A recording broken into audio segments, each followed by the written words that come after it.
Saya sudah sampai Batu Pahar, kawan-kawan loya gurta sire. Ekon kurmu jalan-jalan re, nanti buat lagi video re, nanti sudah balik lagi re.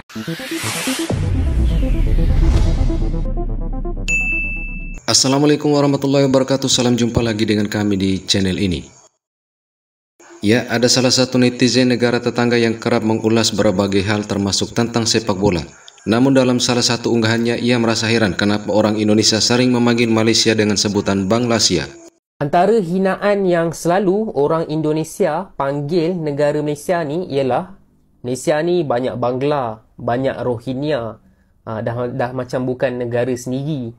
Okey, benda tu aku tak boleh deny sangat sebab memang betul negara kita banyak ambil pekerja asing, warga asing, Bangla, Rohingya pun ada. Tapi kau nak tahu tak satu fakta menarik yang mana statistik sendiri menunjukkan jumlah imigran daripada Asia yang datang ke Malaysia ni yang paling banyak sebenarnya siapa?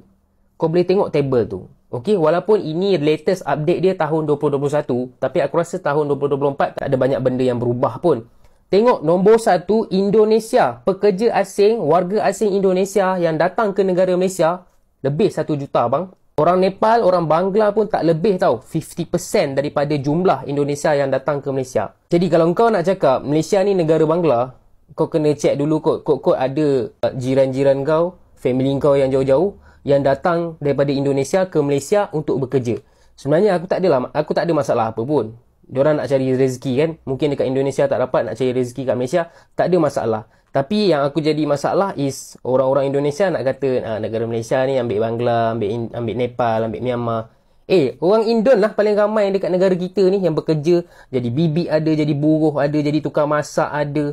Macam-macam lah ada. Jadi kan sebelum nak komen tu, better check dulu fakta. Sebab kalau aku dapat bola tanggung macam ni, memang aku tak lepaskan peluang lah.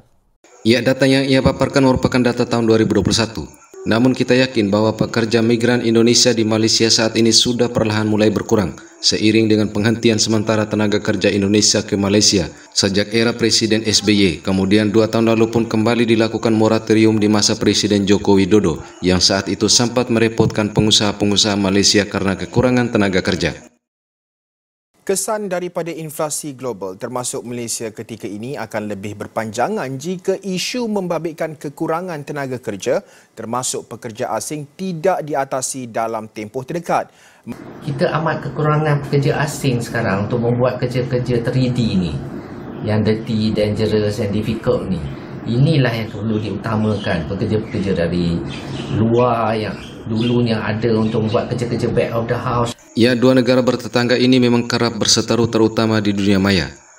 Kadang netizen negara tetangga juga mengolok-olok Indonesia dan juga ada panggilan terhadap orang Indonesia yang kerap mereka singkatkan meskipun sudah dijelaskan bahwa panggilan singkatan tersebut memiliki konotasi negatif.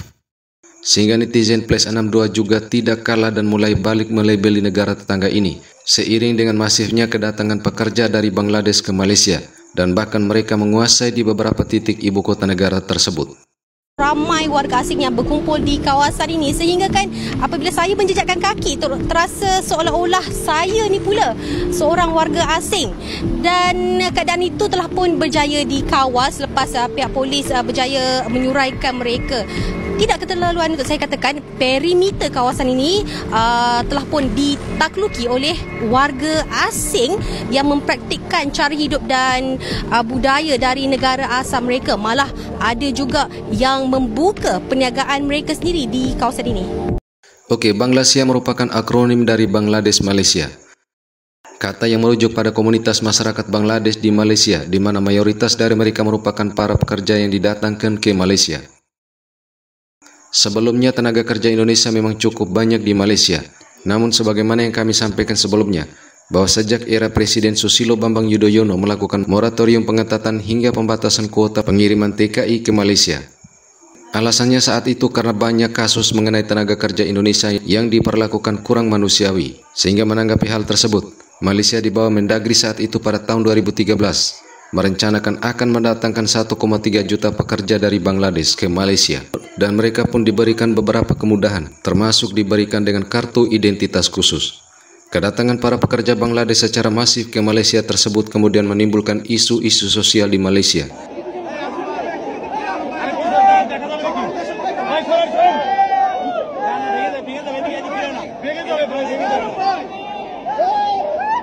Boleh ceritakan di sini adalah saya membuat lintasan ini ketika mana bergemanya muzik-muzik dari negara-negara asing, dari negara Nepal, Bangladesh dan sebagainya. Anda mungkin boleh dengar sedikit.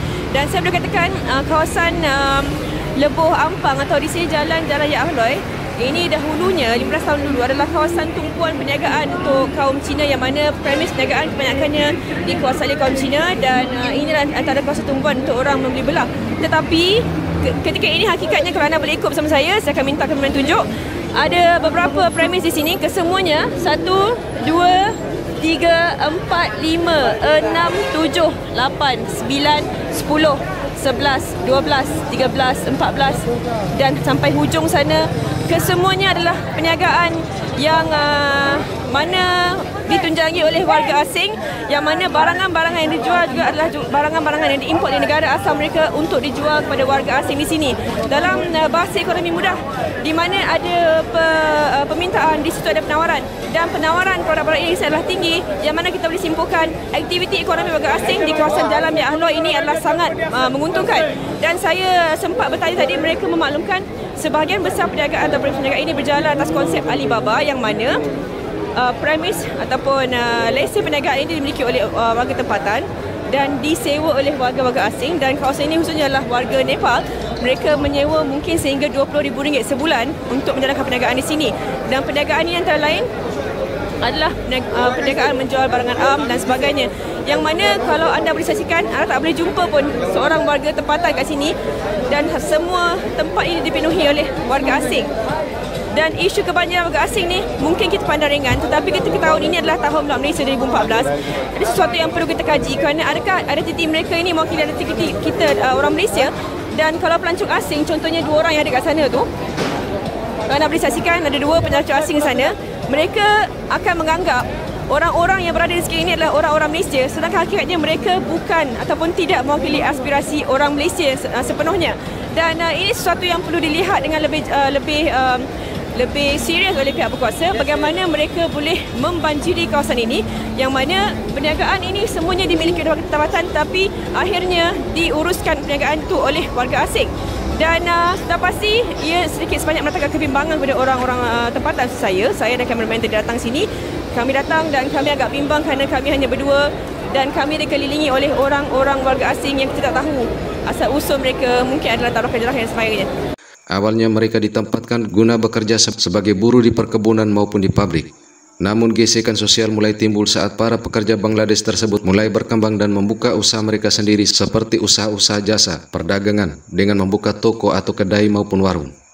Kemudian etnis Melayu di Malaysia sendiri pun merasa tersaingi dan bahkan tersisihkan. Dengan kartu tanda khusus tersebut, para pekerja Bangladesh banyak terkonsentrasi di beberapa wilayah di ibu kota negara, sehingga daerah-daerah tersebut diberi dengan julukan Bangla Market ataupun Little Dhaka. Oke, terima kasih sudah menonton video ini hingga usai. Wassalamualaikum warahmatullahi wabarakatuh.